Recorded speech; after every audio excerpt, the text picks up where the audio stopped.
Well, fun fact, we Belgians made this car. But yeah, this game doesn't really have a lot of weapons. I mean, there's a bit of everything really in the game, but not like, oh, it's this gun or that gun or this thingamajig or that thingamajig. But yeah. Thing is, that's also a thing that made me think. Like people, like whenever you play shooter games, you have these, the flashbangs, for example, and they would also like blind you with like, what is it, like the beeping noise thing, you know, the ear ringing thing. What I've heard or what I've read is that flashbangs don't really do that. Like they're basically there just to, disorientate or however you say it. And like it doesn't blind you. It's just that it stuns you basically. That's what it does. It is time to go airsofting.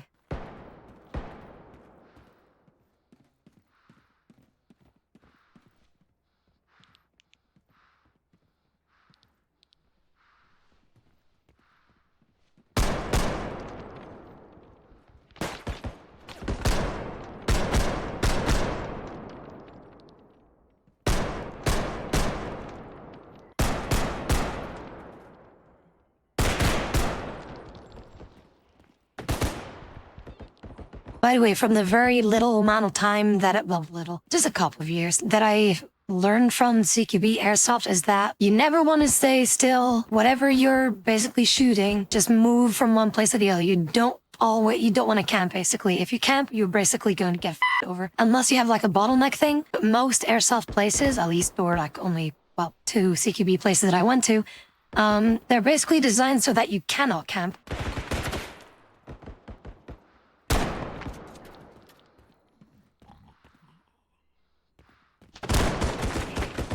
For example, that dude that I rocked with a shotgun right then and there, that's the stupidest thing you can do. If you give away yourself, if you engage with someone and no one gets hit, for example, best thing that you can do is keep distance. Like, maintain as much distance as you can. If you try to chase them down, you're so gonna get lit up. Don't do so, because they already have the barrel aimed at where you're gonna come from, whereas you don't. So that's why it's best to just, run away as fast as you can, but keep your barrel aimed at where they will be coming from, and don't engage, don't pursue them, basically, because otherwise you're just gonna get lit up. That is also a thing that I learned. Whenever you're going to engage with someone or whenever you're going to enter the room or some kind of area, always already have your gun aimed at where you want to be aiming at. Don't be like, you see a window like here, for example. If these dudes would leave me alone. I have like a window, for example, and then, you look and then aim, you're gonna get lit up.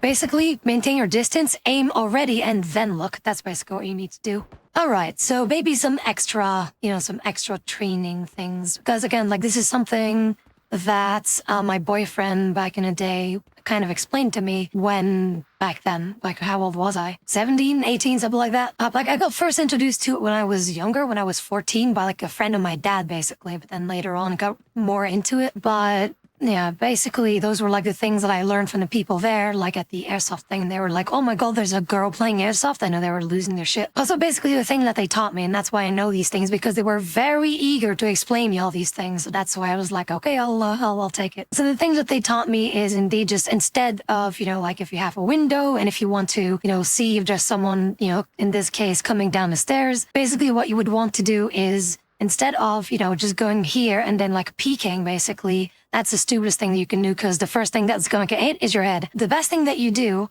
is, you keep your distance to how much you can basically aim with your weapon already, and then peek while you're aiming. That's basically what you want to do. Rather than just, peek and then aim and then shoot, which is going to take a while before you can actually line up your sights to actually take down the target. That's why the first thing that you want to do is, stick to the wall, stay behind the wall, already aim preemptively, and move to where you want to aim.